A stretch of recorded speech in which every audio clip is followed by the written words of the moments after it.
Quran pe ne book a ewo wiase besinde a kasafa Yesu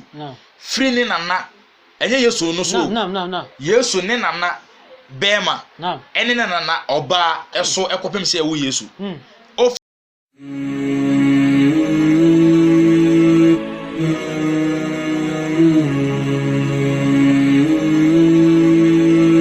Assalamu alaikum wa rahmatullahi wa barakatuh. Wa alaikum assalam wa rahmatullahi wa barakatuh. Alhamdulillah ya danya kupo se wa maye enkwa wa maye ahonde a yeti ase ewo enemrem ye pese yen kasa ye kasa ede ye ka Yesu a Christopher na eji Yesu di nemom ene kasa ye pese ebisa ne se question ebisa ne se Muslim for amuji Yesu di anasa munji Yesu di Samudi Yesu dia amon kan kyerɛ samunji Yesu dia momanti sɛ amudi Yesu dia sɛ na amudi ndi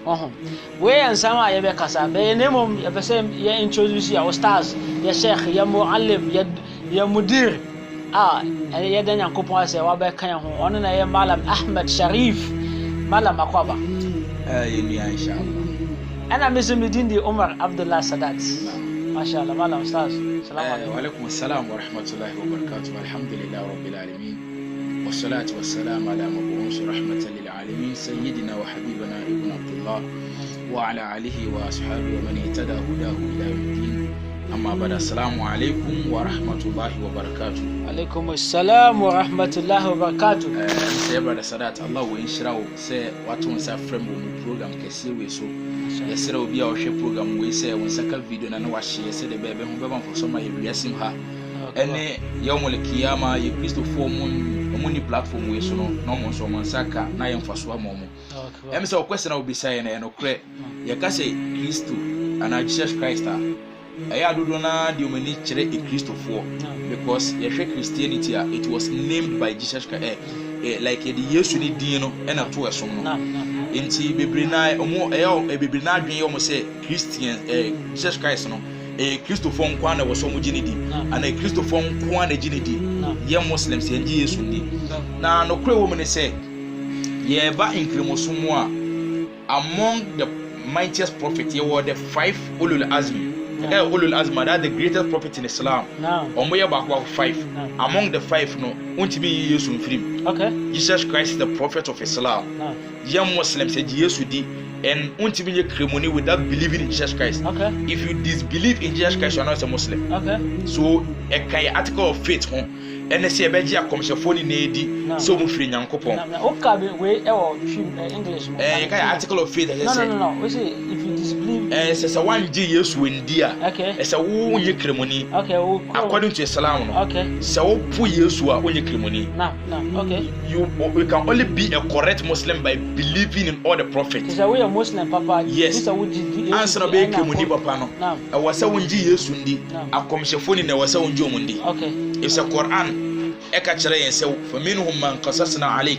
akomshefo ni bi wo no mu a nyankopon ka mo sem kire nkomsheni Muhammad sallallahu alaihi wasallam ene ebi mo so wa minhum man lam naqsus alayk ebi mo so ha yanka mo ho ansama kire nkomsheni Muhammad but omunna no according to Islam wasi enjintum se nyankopon so ma akomshefo bi bre adasamba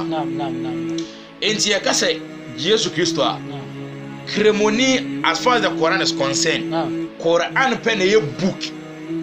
tie biemo Quran pen ye book ewo wiase besinde kasafa Yesu free ne nana enye Yesu no so Yesu ne nana bema ene nana oba eso ekopem se ewo Yesu ofa Bible na bisa Kristo ni bia se Yesu ne nana ye friend say Yesu ne maame obi enu say Mary na Yesu ne maame ni Mary ne maame ye friend say Kristo ni bia timi kan kire wow Yesu Kristo ne maame Mary ne papa ye friend say that's Yesu Kristo ne nana bema ye friend say Kristo ni bia timi kan kire they don't know na papa say we somewhere Quran mu ni na Quran mu ba for Bible na it only talked about Yesu ne maame from Yesu Kristo ne maame edeba ba over Quran na Quran start free Yesu ne nana esoba we chere say book no nim abrantie no Quran al-Karim onim abran onim Yesu Kristo enti over Quran yawo full chapter edema Yesu Kristo ne busuafo that's Quran chapter 3 ye fe no suratul al-imran imran a yesu ne na bema yesu ne na ba ye fe no hannatu hana a ekuzofo to hana no mere ne maame no ena imran a yesu kristo ne na bema mere ne papa no ena chapter no the family of imran the family of Jesus Christ. That's in the Quran. Into way obi can just say Christian for munji yesu dia he is ignorant in the Quran on the Quran onim Quran. Allah akbar. And the secondly is also a chapter chapter and the full verse for the mother of Jesus Christ. In the Bible, we have the chapter of Mary. What say chapter of Mary in the Bible? Bible come to the Quran. We have the chapter of Mary, Quran chapter 19. That's the chapter of Mary. And also Kasafa Yesu ne maame. Oba say Quran chapter ni din. Yes, that a din that chapter no. The chapter of Mary. Okay. And a din chapter number 3 verse chapter Quran chapter 3. The family of Jesus Christ. That's the family of Imran. Okay. So what you say? Okay. Into which I say me the point. Now Matthias say unti bi kremoni say waje sade woni nedi and even the prophet Muhammad he believed in Jesus Christ as a prophet of God, not a son nor a god. Later. Okay. Say nkomseni wanje Yesu wendi say oye nyankopon ana nyankopon ba name the Quran believed in Jesus Christ as a prophet of God. So what you say? So do Muslim believe in Jesus Christ? No, best start free. Ne maame Jesus Christ ne maame so that's the Jesus Christ ne grandmother ay Hannatu. Quran can whole story. Sa story where you catch them Komsheni Muhammad so that you be taking lesson from them. We adentina Quran. When I catch Muhammad. Twediam po Nyankopon na soma ma a friend say abofo that's an angel and no the brain Komsheni Muhammad. It's a Quran. Nyankopon say wa ma yente kwanil hawa. Quran chapter 52 verse number 1 downwards. Ono nkomsheni no mfa na adwen kasa. In huwa illa wahyun yuha. Nyankopon ne dan di edechire no nkomsheni Muhammad. If say nkomsheni onko Israel da oyede hu Yesu ne nana nidi oyede hu Yesu ne mame nidi oyede hu Yesu hu asem meaning it was a revolt unto Prophet Muhammad so what you say enti wenyina Nyankopon ka chen komsheni said ebe dibange sa ensem na Christopher kafa Yesu hu okay enti eden na Nyankopon ka chen enti Nyankopon ka chen komsheni Muhammad in Quran chapter 3 verse number 45 verse number 35 Nyankopon is qalat imratu imrana once abraho kai Quran Nyankopon be is or can story bia esia na komsheni ni ho so remember when the wife of Imrana Imrana ne yere once imratu imrana mention one friend saying secret about the Quran from Quran chapter 1 to Quran chapter 114. Unya oba ye bo this straightforward in the Quran except Mary. Okay. The whole Quran. Okay. Bisa Hemonibia say Quran one chere oba ye bo di nakedly in the Quran except Mary. Wow. And also Quran chere di entia ye bo di naked in the Quran. Wow. Nemo hadith ma ye say Jesus Christ ne na ba ye fe ne Hannatu. Nemo Quran e kan wasem no amboni di. Nemo ano say is quality imratu imrana. The wife of Imrana abro can say adentina Nyankopon boni di ye kwe ni mo obeti ase inshallah because in Islam oba ni bibia ene nakedness be man in the private part ni aura according to Islam even ni di e wase e kata so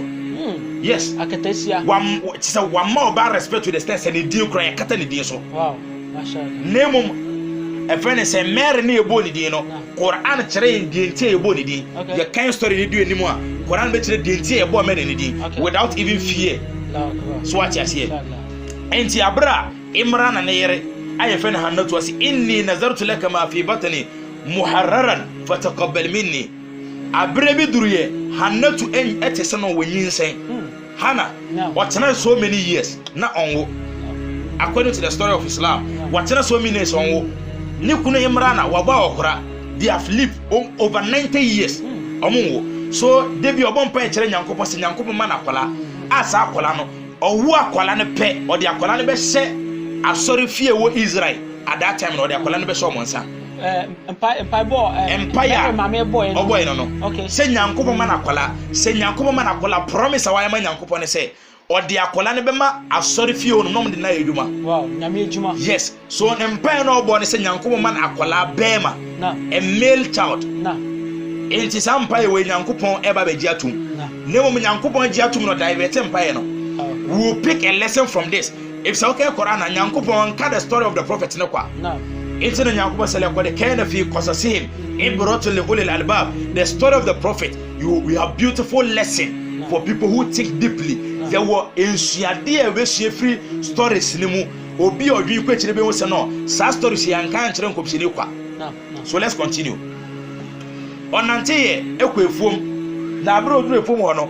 otu ne ni hwe bie bi so wo se aboa anoma ode aduane asana no e na ode kwakoma ne ba e wo ne friend say next na akola ne dem no ode koma akola no enti hana echi akola ni hwe anoma ne din sa no bomba e kira Allah say ya Allah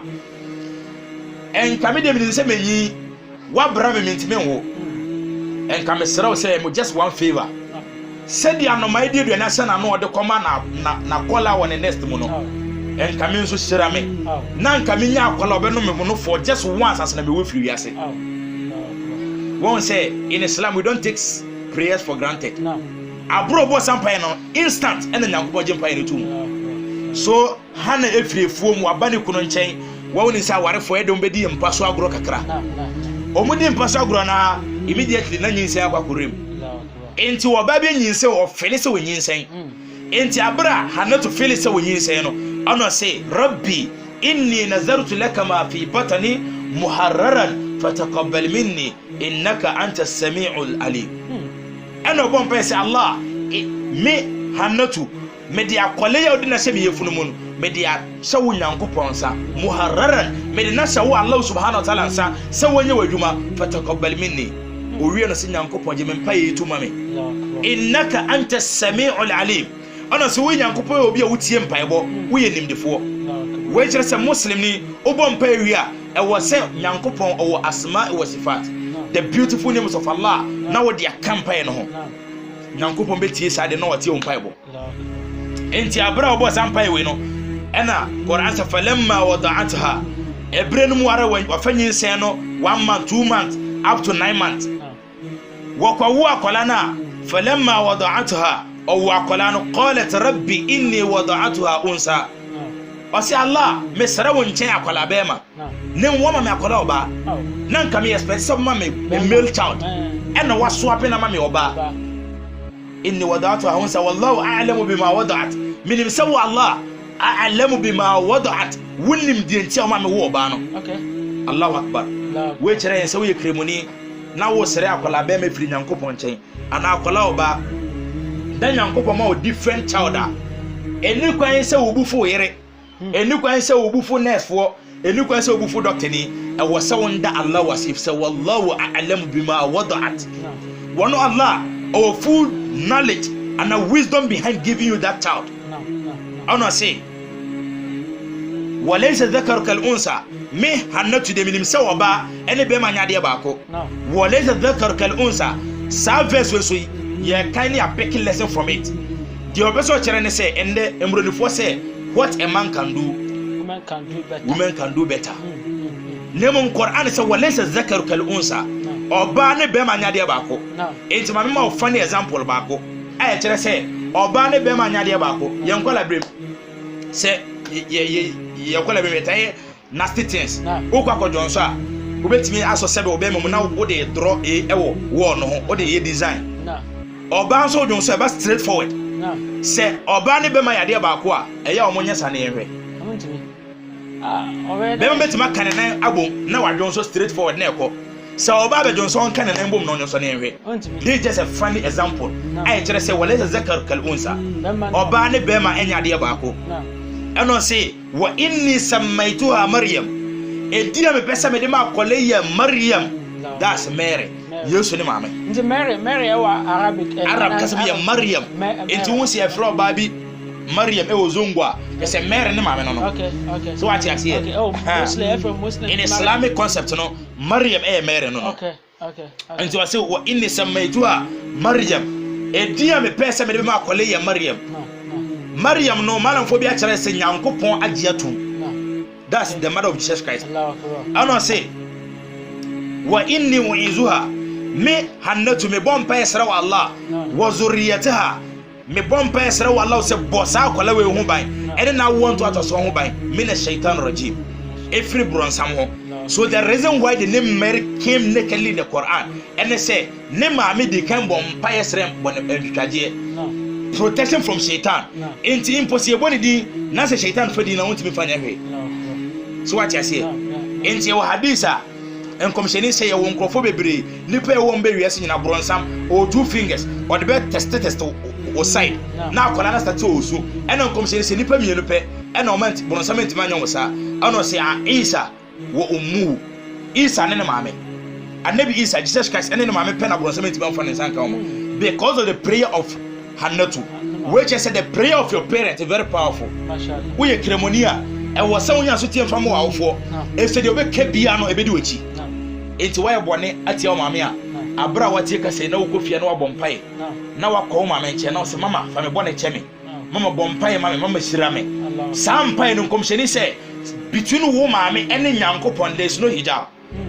osoro bofo bi ene won mo je mpai na ko e free maame nche go straight forward Allah will make us they be bian block it okay and obi enso no mabebe je sampai na ko e free maame nche na go straight forward which is sa do na mustajab Allah will tie mpai Allah ento aso enti wabon mpai na mano ana say fataqabbalaha rabbuha biqabilin hasana wa ambata nabatan hasana wa kaffalaha zakariya enti when your story ebre nti kwanya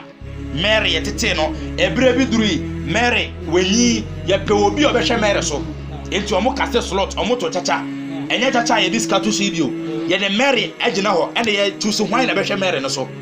ena Zakaria ay wo Bible mu no Zakaria na Quran John the Baptist ne papa ono no wini slot no enti wono hwe Mary no so enti Quran say abra ye de efene say Hannatu afọ ne de Maryam ehye Zakaria nsa no o hwe Mary etete no nyamesuro kwan so o tete Mary ewo nyamesuro kwan so nti Quran say kullama dakhala alayha Zakaria al-mihrab edebia Zakaria eberura Mary nchen efse obebi efene al-mihrab ehonmu na Mary wote ehonmu no da it's a time very small place ye gina no mo bompai sabia na ehonmu ne de Mary kwotena efse dedicated solely for worshiping Allah Nyankopon ko a purpose nti odi be wiase no wa ma khalaqtul jinna wal ins illa liya'budun obe wiase purpose so be som Allah enti ye sada ne man so mfa som Nyankopon name Quran ma emphasis day ne si wa sada ne mo Quran sa kullama dakhala alayha Zakaria al-mihrab edebia Zakaria be ruwa Mary ncheno wasi wajada indaha rizqa na wakoto say Mary ewo risk ahunya de fruit at that time no ne time on so ye on se sabrewe ye ni time wa obenya pear easily ato ana example tangerine easily ato time bi e be ko to Mary no fruit enyo common at that time no wo sa fruit ni bi ni obi sa Mary qala ya Maryam anna laki haza Mary minim sa wodi we a very pious lady we elite we a decent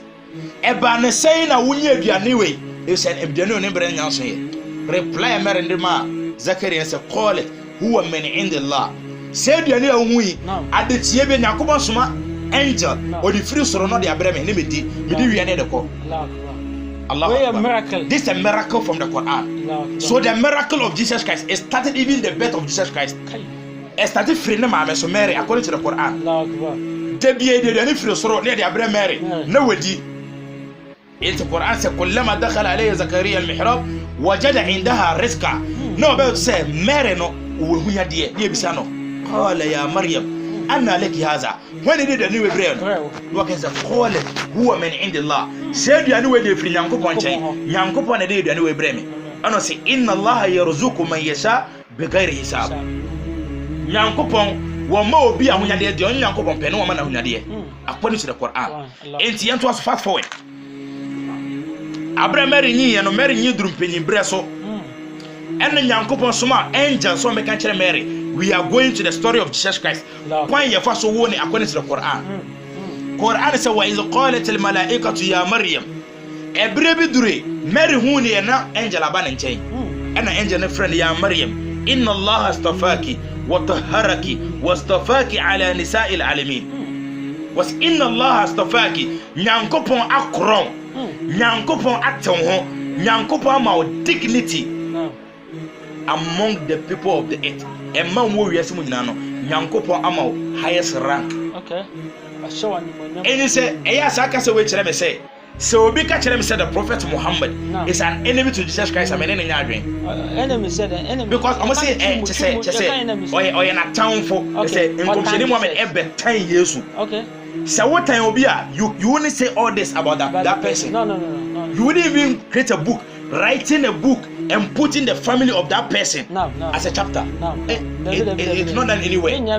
So what you say? When you not say the Prophet Muhammad, he has a love for the Prophet Isa, Jesus Christ. Omu nyina akomsha for nyankopon the revelation bring komsheni ano kan wasam kire no.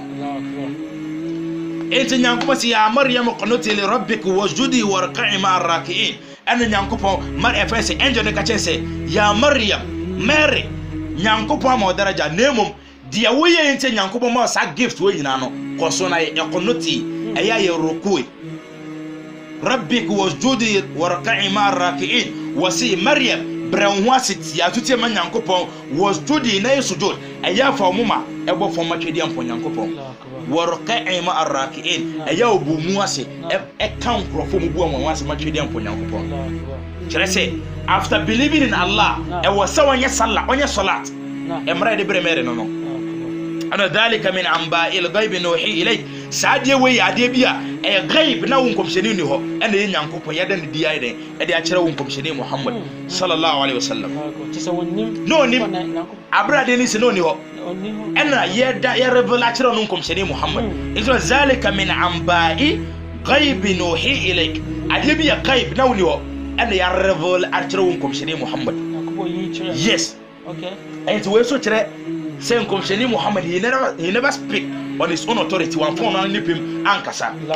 In the verse number 45 Quran say wa iz qalat al malaikatu ya Maryam and the never biom man of Mary inna Allah yubashiruka bi kalimatin minhu ismuhu Isa ibn Maryam was inna Allah twediam ponyankopon yubashiruki wasimma ubushala great tidings anohoba just oba be se wonkuran eye nkuran se be kalimatin kasabia minhu ismuhu Masihu Isa ibn Maryam saka sano efri nyankopon che neba bese wonsumo ha na alhamdulillah yenuanom ena ye kasa mo dwane ye program sesia ye kasa mo won se when ye Yesu e Quran mo enu nsam na ye ustaz ye Malam Sharif o tata so anase na ona namso nti okache nsama esie ansana ye wu Yesu kra okache se Yesu kra ye kan nsam e Quran ne nana din ne nana nsam nyina ye wo chapter bi e Quran mo a Quran e ka we nyina ne nana nsam e Quran mo ena e ba sa ye wu ne mame nyina Yesu mame e Quran ne nyina e Quran mo afi ye ba bebi a Quran eka sa ye wu Yesu ana ensama it happen in Sanchez it happen the time I wu Yesu we ensama I say a Christian bi I say wutie na wankasa wo de etu hufu e ya de na wo sua Islam account e ya de won say Islam e fa adwin and e ya de ya papa ye say wankasa wo di e kire na wo ye Muslim we very important enya de ya ntokwa na say ye obi debi muntie ensam no na Malam Sharif na alhamdulillah enti yeduru bebia angel ne be ka kire Mary say nyankopon de kasa bi asoma na so fambre no sa kasa no ye fe ne ismu Masihu Isa ibn Maryam and is al-Masih Messiah Isa ibn Maryam the name should be Isa Jesus Christ Isa Jesus Christ e dia e free so e de bre no ana se wajihan fi dunya oyo obi nyankopon akron wo wiasim ha wala akhirah judgment day so Isa or dignity onyankopon enim wa min al muqarrabin wa kankrofo mo ben nyankopon na komsefo a omuye efense edikanfo mo besom nyankopon no Jesus Christ e ka mo wow we some I Quran yes in the Quran because the Quran no mu no ye ka Isa e trust in Jesus Christ yes Jesus Christ the name is Isa Jesus Christ there no abrofo na de to no the name Jesus Christ the Bible doesn't even know Jesus Christ Isa. Tesa Ghana haya tisa ya be Isa. That's Jesus Christ. Yes, wow. According to Islam. And Mary Maryam. Okay. Yes, and Hannah Hannah. Correct. And when you know the family of Jesus Christ. Mashallah. Yes, we never see for. Okay. And according to us so yukallimu an-nasa fil mahdi wa kahla. En sentere na Nyankopon de masa akola na yababe woni se wa yukallimu an-nasa woni nkrofo be kasa woni nipa be kasa fil mahdi wa kahla ebra ya wono won kutumagumu no sada no be kasa kire nipa. Allahu akbar. Ono so min as-salihin. Sa Jesus Christ no o kan nkrofo mu ye nkrofo papa ho. As-salihin wo mu tie Nyankopon asem de yeduma. Allahu akbar. En akora to aso qalat rabbi anna yakunu li waladun ولم يمسسني بشر انت وهي اسموا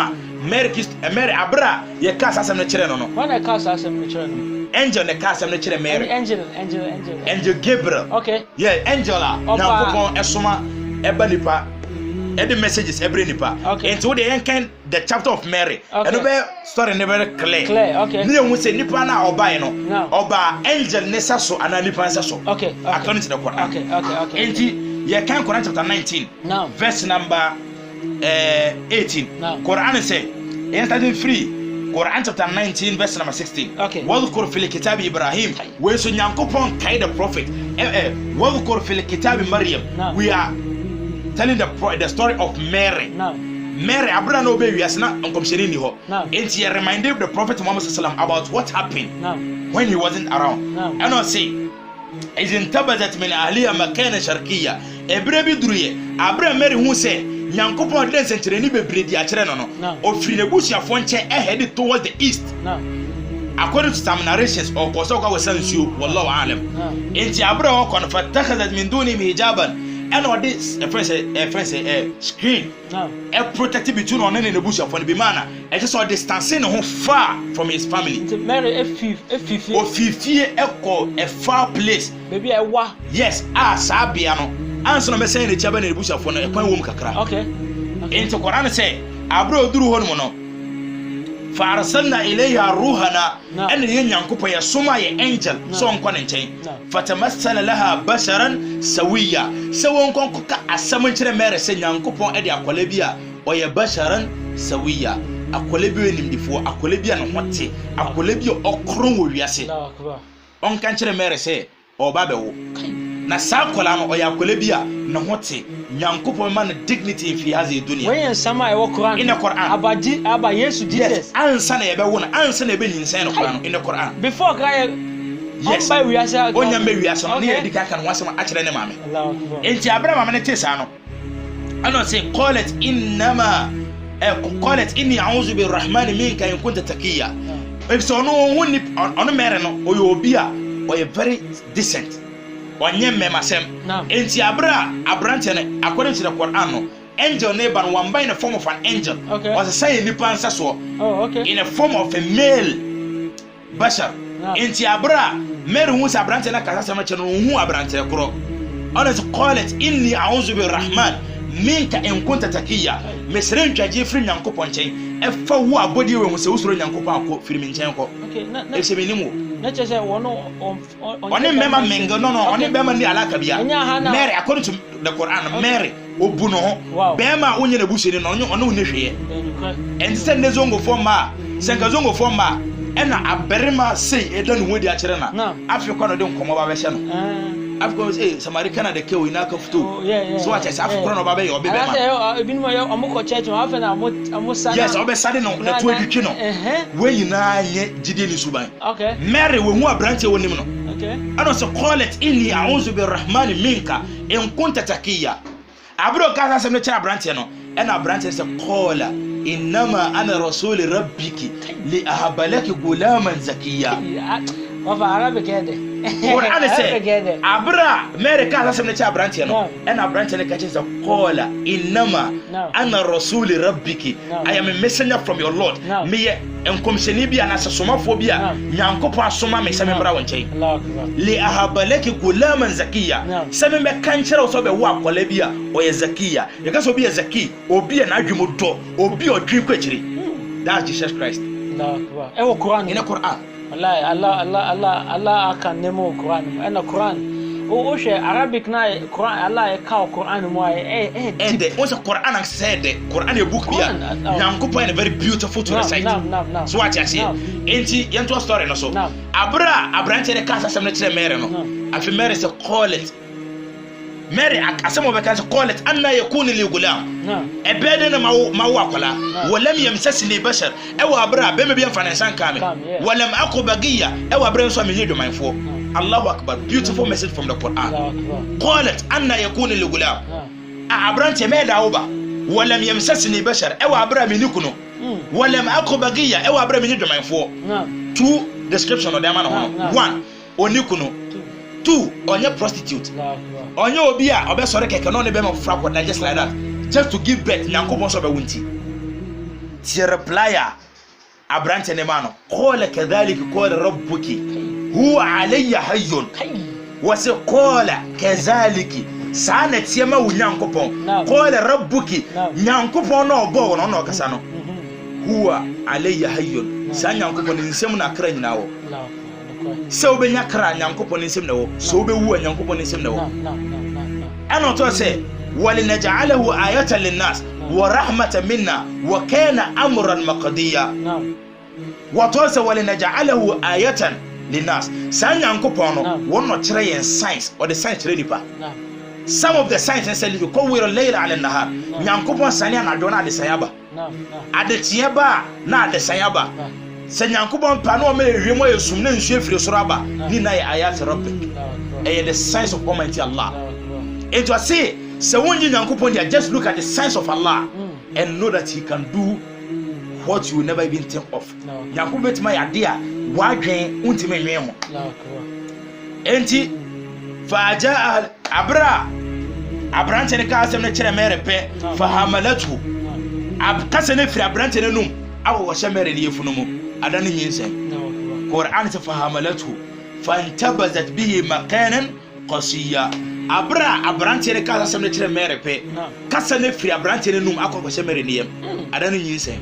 bi iznillah nyankopon tumi mu inna Allah yaf'alu ma yasha wonu nyankopon de ope na oye because how can this be possible so bia kasa na kwada ni nyinsa so bi yem how na ni refi sa wonu Allah we nyankopon ye de ope inti nyinsa na kwasa ababa ne nim wasifa hamalatu fantabazat bihi makanan qasiya abra mere hu se we nyinsa pe afefere aka no afi me nyinsa me nkrofo bi se me se eba ne se na me nyinsa me nya ansan fa mo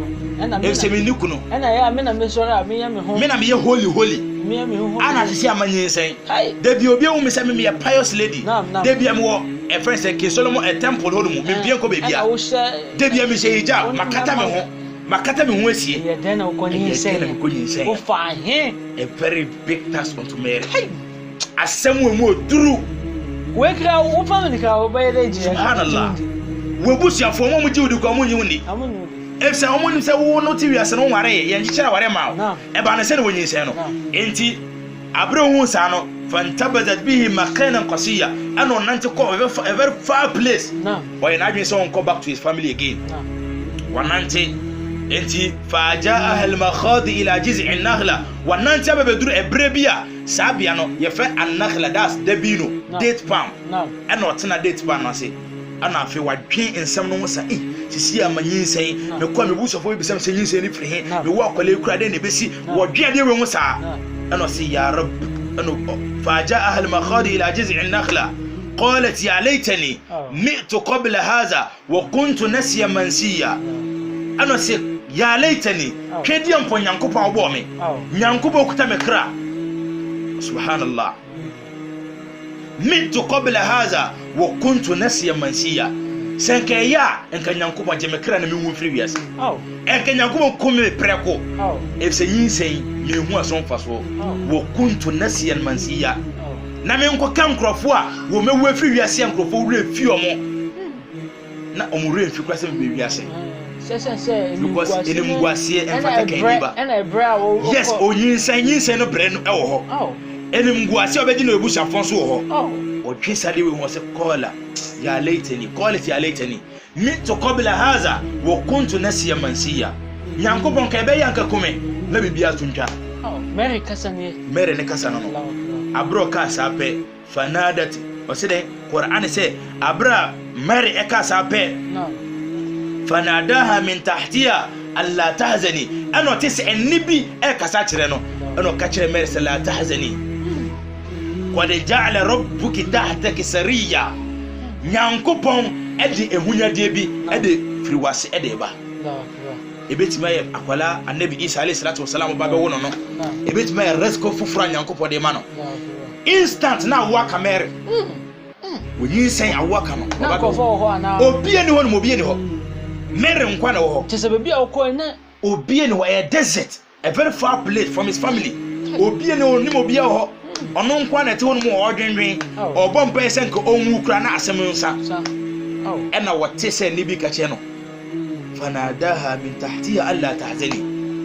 ena ne kan se ya maryam la tahzan me ma wawren ho qad ja'ala rabbuki tahtaki sariya nyankopon de ahunya de bi firi wase de brew ena nyankopon se wa khuzi ilayki bi jiz'in nakhla nyankopon ka che merse suo date pam na ujina ase no somu wa khuzi ilayki bi jiz'in nakhla na seki date pam no to saqit alayki rutuban janiya sawu seki date pam na ediani ri betie firi soro na aba fom na wasesa edi onim lesson na wasa aya we mu adanti na Mary wenyi nsen ana meboa obi enim se obanyi nsen obre pa adanti na nyankopon ma date pam na date no antetiamma na Mary ndi ya ka date debino das debino ediaba yedi de ya yenuanom inkremofo eduru fast na doko pa okay me ade kitwe bi correct na prophetic medicine pa ya de shawul baro muka omoton abochi for no correct and the debino date okay enu ni dua say dua no now ye wi metro the prophetic medicine e was aya we mu Allahu akbar nyankoba ka che mere se wo khuzi ilayki bi jiz'in nakhla shakidat pam no to saqat alayki rutuban janiya ebi wetete firi soro na wasedi nyankoba betima ma date pam na date na tetiaba na mere sedi nso nyankoba se sheki no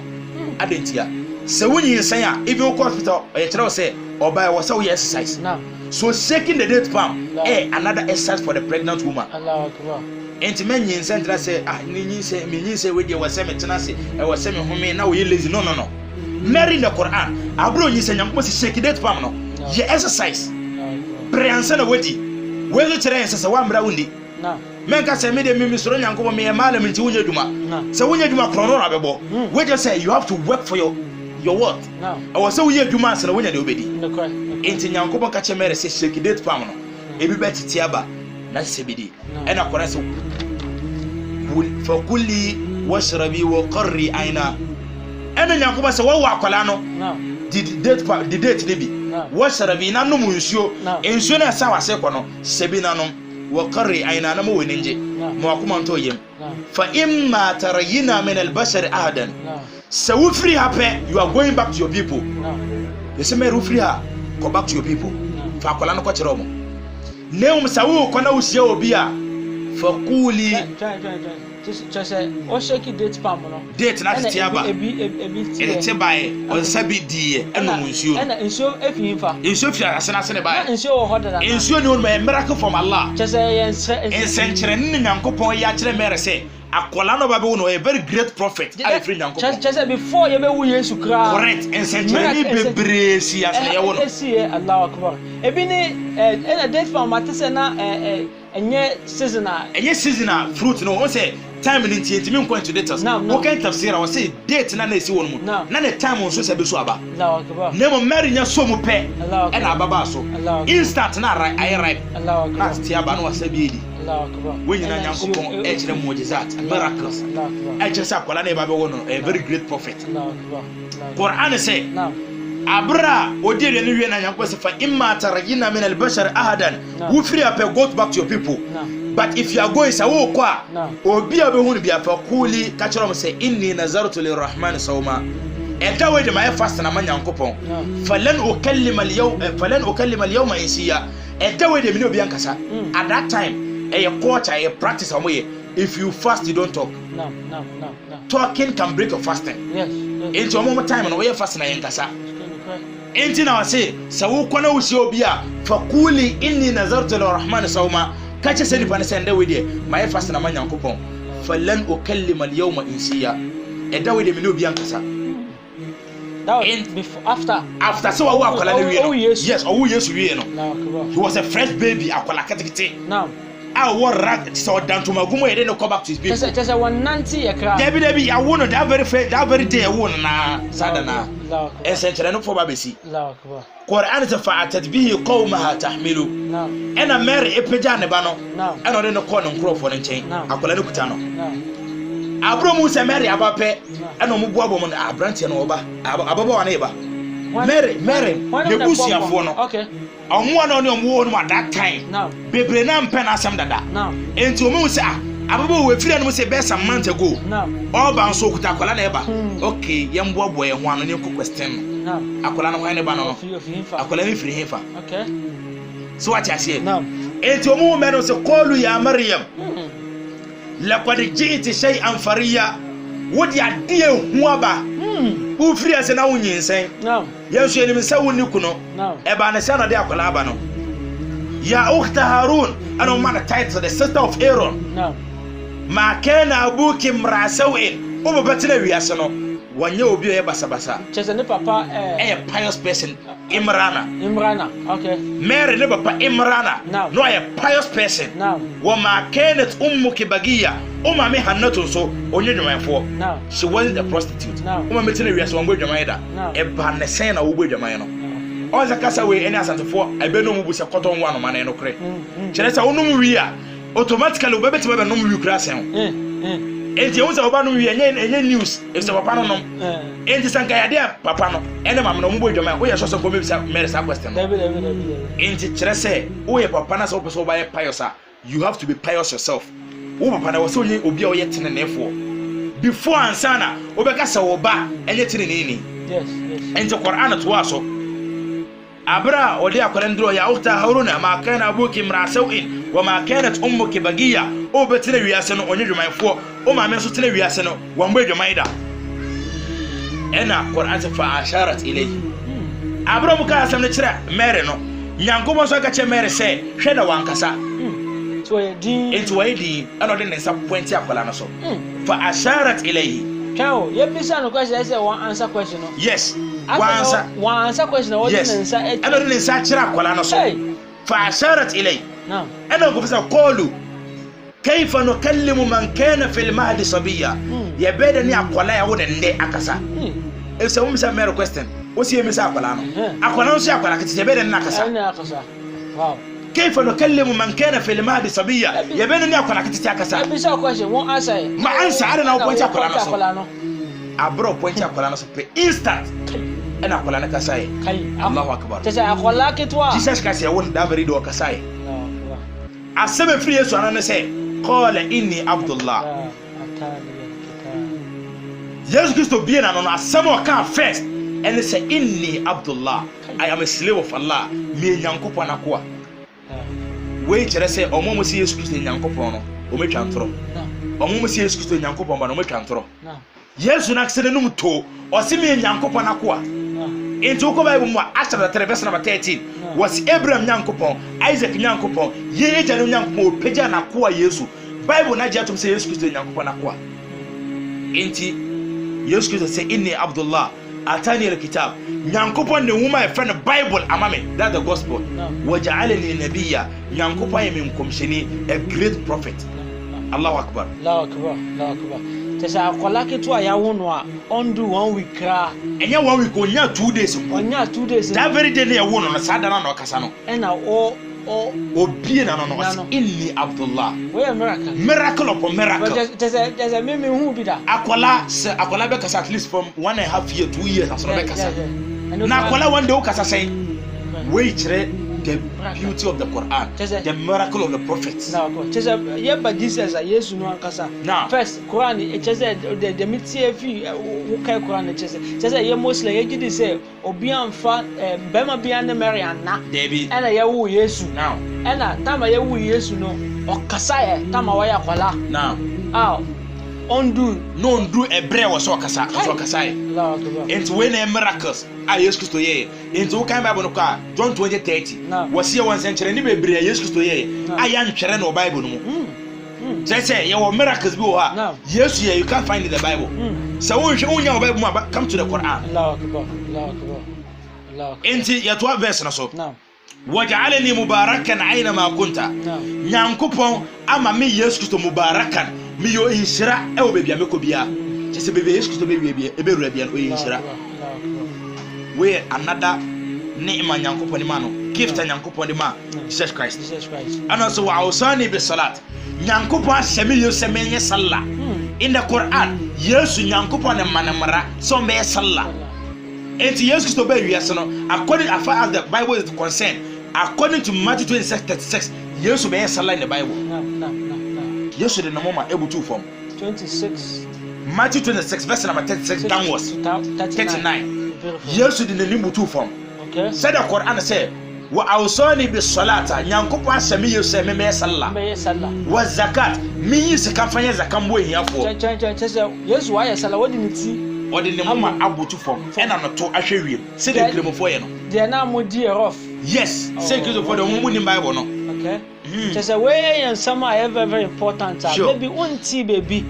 and obi anso kan travel now way and some are Bible ma e Quran and I say who Christian who tia somewhere I say one kasa won dwen ho who study say Quran yes say ye tan yesu ye Muslim ye mpa yesu asem no e den na way some in some way nyina e Quran mo and e den na ye Muslim ye kasa ye ji we di and e den na ye Muslim yesu ye bompaye say say yesu ye bompaye say yesu ye yesu dia e say yam nyina yam bra na yam bompaye ye nyina ngina yam bompaye say yesu e bompaye e somu nyankopon now to asomala enti ye to Quran e fa say kiso no so a yesu Kristo e kasa akoduru say wabarram bi walidati nyankopon ahyemi yesu menya so tie fama maame je say de ne mambeka bia enti nyankopon ne mra no yesu enti ne maame wabarram bi walidati ولم يجعلني جبارا شقيا nyankopon anyame yese menye obi a me asondefo enti yesu he was dutiful to his mother according as far as the Quran is concerned and I say wa salamun alayya asumdwe enkame yesu yawma ulitu eda ye wo me eda we asumdwe enkame wa yawma amutu ene eda mewu enti ya omo kan Quran no e Kristofo ni bi omo peke verse omo say Quran na kurasi yesu Kristo ewu debi yawo fi'l al-amr and yawo fi'l al-madi fi'l al-amr ay present tense okay fi'l al-madi ay past tense kan o twimu adi esinne ay present tense okay and fi'l al-madi ay adi esi etwem okay fi'l al-mudari ay adi ebesi in future wo hwe verse we a wasi yawma amutu just in a future tense so what you see and to when a difference from what the Christians explain this verse and let's say Jesus Christ about a future idea be see enyensi here okay according to the Quran no yesu oko obesan ba abetena wiase wabe ware awoba na nyankopa je nenkwa so be wu be de ka se ye ku no no we ye born asendwe no Quran nyentum what you see enti wabompa yawma وسلام علي يوم ولدت ويوم اموت ويوم ابعث حيا اسمجنك ادا يومي ادا مو ان ادا نكو بن ان مفرد كمني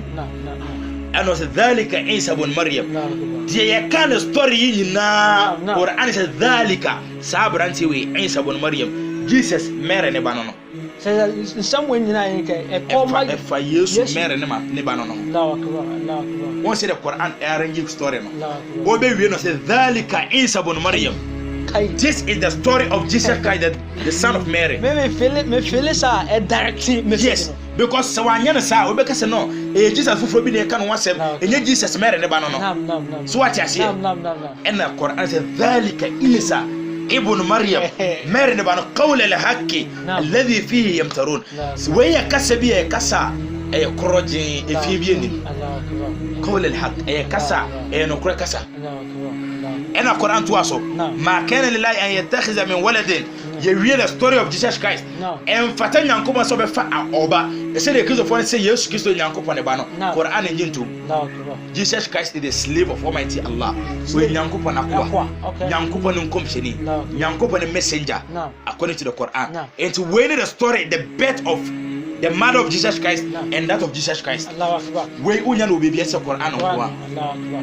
tise baby e du no me pese now ya to say Quran the miracle of Jesus Christ now oh ya pese ye hu yes Jesus Christ o nyane obi a wehu obi a woye kwata anase se na mofra no kwata o se woye o san yare e we nsam a Christopher amota kan e Bible ye nim ebi wo Quran mu na se ebi nim ebi wo Quran mu pa nti ye pese ye won dafa won daka hono o kan Quran your verses bebre wo hono mu Nyankopon e ka kire ngomshiri Muhammad say wa Jesus Christ miracle even ye kan Quran chapter 3 verse number Quran chapter 3 verse number 45 o se Nyankopon ka kire Mary say oba be wo ba no ti asema Nyankopon ka efa Jesus Christ Nyankopon ka kire Mary say akola no ba be wo no wa yukallimu nasa miracle di kan so ni di pa be kasa fil mahdi wa kala abre won to magum dabere do ni di pa be kasa ono say wa mina salihin no say sa akola no obe wiase a ode enetie be bo anoma wa yakhluqu at-tayr min at-tin kay hay'ati at-tayr bi iznillah wa de enetie be bo anoma na wa home egu sa afensen anoma no na anoma no nyankwa bi iznillah wa ubri'u al-aqma wal abras bi iznillah obeti ni frefo ni obi oye kwata obesa na yare bi iznillah nyankopon na ho odimu no de besa we nyina miracles of Jesus Christ enti yen kan verse we nya clear enkere se Jesus Christo miracles nyankopon ni mani na judgment de oberema de no obe kai no na wa kire ne se ode man with a purpose na chese before be won na nsam na wo ka se obeyese obebo and no so yenim oye ya na se wanye maybe verse no betima kasa chese oy miracles ni na de obeye now enti Nyankopon ka kire Mary friend Jesus Christ even mami quote just one miracle in the Quran surah al-Ma'idah Quran chapter 5 and no say about Jesus Christ Quran chapter 5 and no say a story about Jesus Christ ye ka say Ma'idah that's the table spread a table be a different kind of so every bit durie disciples ne some miracle from God into call Isa ibn Maryam starting from verse number 130 no call disciples ne ka kire Jesus Christ say إذ قال الحواريون يا عيسى بن مريم disciples ne ka kire Jesus Christ say هل تستطيع ربك أن ينزل علينا مائدة من السماء Nyankopon betime ma eduane afire soro abasa se wesuma ye dibiana just say they are seeking a miracle for Jesus Christ disciples no na mo be say hal tastati'u rabbuka Nyankopon no obetime ma eduane afire soro abasa se wesuma ye dibiana ana Jesus Christ say qala taqullah ana yesamu soro Nyankopon in kuntum mu'minin se mu yejide fo mu soro Nyankopon ko question we enche you blaspheme against God yes and you should be careful and also disciples ne ma reply say call nuridu an naqula minha yendie enye se pese blasphemy ye Nyankopon name we want to taste the food of Almighty God ye pese yen taste Nyankopon e yen kan hwe okay yen kan Nyankopon e ne hwe Allah akbar and also say one ta wo mutu aso call nuridu an naqula minha ye pese ye die duane bi وتطمئن قلوبنا سدب يقوم بتويم ونعلم أن قد صدقتنا ونكون عليها من الشاهدين يعني يبسي يقوم بتويم ليكون كرفوا أمي إجديفوا أمبيني أنكوبيدي أبرم كان سموني نبينا تي القرآن بيوم قال عيسى بن مريم أن يوسف بجانا إنسان اللهم ربنا أنزل علينا مائدة من السماء كديا بني أنكوبا يسروا مديانين في السرور نمبر سوي سنين سوي بندي تكون لنا عيدا لأولين والآخرين آية منك نسعد يوي and then eat yakase eat a celebration and for my any disciples no and secondly it should be an ayah a sign for those who are with us and those who will come after us omo way and ten way and no mebe ye chi nyina no e be sign a kire omo say nyankopon ye wahid al-qahar Allahu akbar. we ye miracles yesu kristo ye in the Quran Allahu akbar. bible are report enti miracles yesu ye ne kase ye kwaso edoso Naam. watie ni frafo ni omo mewu 3 days yesu nyane omo obi e kwata yesu mane nyansa we ye miracles a Quran report ye e de remind ye say sane ma we nyankopon ma yesu so be test them. Allahu akbar. Allahu akbar. Just my uncle baby I was in nyankopon be bisa no atamuda. Yes, it's Quran chapter 5 verse 115 no. إذ قال الله يا عيسى بن مريم it's nyankopon say what is qala Allah ye kan kom sheni Muhammad judgment day be duro nyankopon be free Jesus Christ no be bisa na anta qulta lin nas anye bia me soma be wiase no ona be ka kire nipa say ittakhizuni munfame wa ummi ilahayn min dunillah munfame eneme mame na monso mi nyankopon bi no enka nyankopon ho ana the question nyankopon be say yes Kristo no anta qulta lin nas ittakhizuni so munfame yes Kristo wa ummi eneme mame ilahayn min dunillah say nyankopon mi no enka nyankopon ho ana Allahu akbar لا يسكت كتنا قال سبحانك ما يكون لي أن أقول لي ما ليس لي بحق إن فتامي يسمي بيمانو أكا سموا أن ينكرتيا ونيانكوبون نس إن كنت قلته فقد علمت الله سيعدي من يسوع مكايا ونيانكوبون وني مسمي تعلم ما في نفسي ونيانكوبون وني مديو ما كومي وما أعلم ما في نفسك أو أبرم يسوع من مديو ونيانكوبون كومي say Jesus is even ignorant. Yes, we need the one Yankuba Kumemo, we need the Yankupon Jemo, and she saw the Yankupon Yabako. Nay, used to go to John chapter 1, John 10:13. I and my father are one. Jesus need Yankupon Yabako. Jesus Waka say, O nim the one Yankupa Kumemo. Talem ma fi nafsi, Wunyanko nim the Oma Kumemo, Wama Alem ma fi nafsi, me yes, minim the old Yankupa Kumemo. And I say, Naka Antala Lamoluyo. Meaning say Nyankopon you be you know everything what happened today what will happen tomorrow you have knowledge about it the be sin na watch na any jamul kiyama judgment day Nyankopon nim ano kati Nyankopon say ma qultu lahum illa ma amartani bi Yesu Kristo kati Nyankopon say Allah Nyankopon man ka bibia nkyerɛ mu ti sa ade a wo ka sɛ me ko ka nkyerɛ mu no ɛno nkwa na me ka nkyerɛ mu Allahu akbar ano say anibudullah rabbi wa rabbukum asema me ka kire mo say monsum nyankopon my god me nyankopon ene mo nyankopon that was the message of Jesus Christ obe wiase wan be ka da se ensom ne say nyankopon wan be ka da se oni nyankopon e baako wan be ka da se wono oba be wu adi nipa nkwa wan ka bi da to say some miracles we na ena won sa very very powerful now enye na and never be me ankasa me am Muslim and never be me ankasa me shedan tiase ye in the Quran your beautiful message for Jesus Christ Jesus Christ now war ni na miracle ne ma me na war ni na miracle obe wiase miracle upon miracle when you na kire and say we know Jesus Christ we believe in him and we accept him as a messenger of Islam Allah akbar but before you be yedi jumadi we be ba say the person you hu say Yesu owu a obesa bambio and our baby ma obaba bebu atan and attend the person who Quran Islam bi wo hosa na say na now say Jesus Christ obaba bebu atan na me kase bi kase de kade da nkrofo Yesu wan ka bi da so obaba bebu atan atem wo Yesu ni mo hwe o kan Matthew 24 verse number 36 you go be say Jesus Christ about the time and the hour was a bread don't need obi anim abofo mo ni nyankopon osoro kura nim me a me ye oba no kwa me nim tisi da no nko a so no bebu aten ka wo so ohu no so ati ase Yesu Kristo ombu aten nyankopon kwa bebu Yesu aten he will come unto judgment nyankopon nim so the kind verse no Quran chapter 5 verse 115 Yesu Kristo nyankopon be judge no into the Quran ye jitum say Yesu Kristo be back ne coming back and say abre pese be kum no bar rafa Allah ilay nyankopon peja no kono nchen enti wa ko nyankopon nchen no waye nembra oso be di no wiase na nso e wo so ba back e be spend years na aka no be ware no wawo owu wi a obe wu natural death answer na judgment day aba tese obe wu ti say the nipa nyina wu tese crucifixion na yes no eno ni nanya no kre yakoba mu obe wu say sansem ni nanya no kre but Quran na clear say wo ma qataluhu yakina no kre ya mbona sendi mi nku no no so what I say now name of the happen as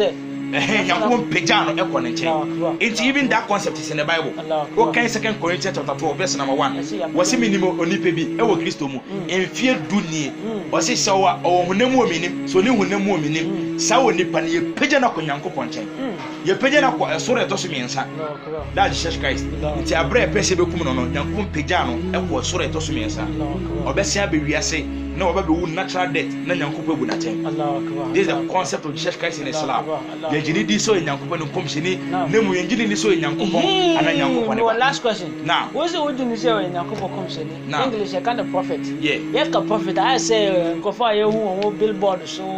ɛna say wɔn pastors na prophet say prophet say cross over say the same thing. Saa prophet ni na wɔn yɛ counterfeit prophet. Yɛ ka prophet a wɔn yɛ akɔmhyɛfo nyankopɔn ɛde ne nsɛm asom wɔn. Kyesɛ saa prophet aba Yesu ni Muhammad ni level. Abraham no wɔn David wɔn mo de wɔn mu di agoro. David saa prophet no wɔn yɛ nyankopɔn akɔmhyɛfoɔ.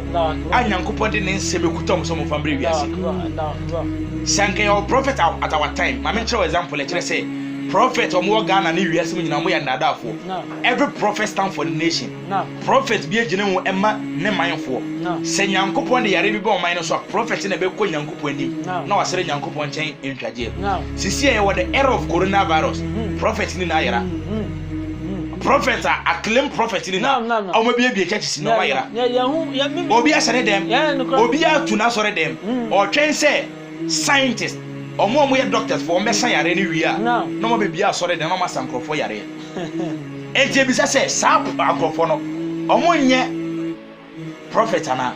nkrofo na coronavirus a che omo no saa corona na nyɛ yare ana sɛ ni na so ka yare o ade nti no mo nkwasa sa yare no we kyerɛ sɛ dia fake prophet they are all fake omo yɛ nkrofo a omo be dada nkrofo enti Jesus Christ ma warning ɛfɔ mo ho in Matthew 24 verse number 1 sɛ monhwɛ mo yie na aturadifoɔ ne Kristo torofoɔ bɛsɔre na ɔmo di medin bɛyɛ nsɛnkyerɛnne akɛseɛ ɛde adada mo firi nyankopɔn kwan so. So you should be careful. Not every person who says he is from Christ is from Christ. You were nkrofo a ɔmo di Jesus Christ ni di dada nkrofo. And then in our time there is no prophet. The seal of the prophet is Prophet Muhammad. Apart from him, no prophet bi amba bio. Yes, prophet Jesus will prophesy about Muhammad. Sure. Or can no nsɛm. Say ɔno ne kyim komhyɛni bɛba ɛno yɛ kase yɛ so a different episode. My Quran, yes, Quran. Quran verse no kan Quran chapter 61 verse number 6. Yes. Was what is called Isa ibn Maryam ya bani Israel. Abra Jesus Christ bɛbɛ fi wiase no. Was sɛ nkom sɛ o the children of Israel inni rasulullah ilaykum. I am a messenger of Allah unto you. Me nyankopɔn ne komhyɛni ma ba mo nkyɛn. Ɔno se musaddiqan lima bayna yaday. Me ba be di adanse ɛwɔ ade a me bɛto yɛ no. Wo mubashiran. Mama mo glad tidings. Bushara good news. Ana say asem ka ɛyɛ nokore. Bashiran bi rasulin ya'ati komshini bi obami Yesu mechi min ba'di ismuhu Ahmad. Sam komshini no obeba after me Yesu be free wiase no ye frɛ no Ahmadu.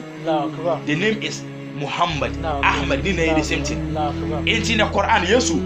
sem komshini Muhammad ne hon komas no free wiase. If you come to the Bible you find it there. And komshini but quite complicated. Ti a kyerɛkyerɛ mu yie asane nsɛm ansa wate ase. Allah akbar. Nti we Yesu ɛwɔ Quran mu when na Yesu ya yebisa no ɛno na ɛdi nsɛm we ɛna woyi mu ɛwɔ Quran mu ma yɛ from the time I won no when na ne mama ne grandparents ne na ɛwɔ Quran mu miracle nsankyerɛnne a Yesu wɔyɛ ɛna wɔn ayɛ ti ase wɔn no wɔnyɛ Nyankopɔn wɔn no wɔyɛ Nyankopɔn koa ɛna before befia o prophesy o ka kyerɛ aba Muhammad sallallahu alaihi wasallam Nyankopɔn so den kan mu nyina nti we yɛ fra mo sɛ mo nyina munji sa samu entum munji Quran entum munji Muhammad entum na mombo nyina yɛnyɛ sallah yɛnyɛ sallah na yɛn pompae yɛn sum na kopɔn sɛ sa Yesu we sum na kopɔn Matthew 26 verse 39 nti we Islam enye ade a epu Yesu enye ade a epu komsefo no debi Islam religion ama ya tia sɛ komsefo nyina yɛnje omudi ya kase komsefo na enye omo a yehu omo TV station ɛna radio so na billboard so debi ya ka komsefo na komsefo amoyo mamo amobosa they are beyond lies and no see here from we say mumba Islam mumba na ensom na kopon baako na yɛn nyinaa nyankopɔn ɔhu yɛn mmɔbɔ na ɔmbɔ yɛn ho bɔ afi yare a ɛwɔ kurom yi ɛna nyankopɔn ɔmbɔ yɛn ho ban na ɔmma yɛ janna. Wassalamu alaikum yada ya malam Sheikh Ahmad Sharif wabubum wakekakam wa maya ti ase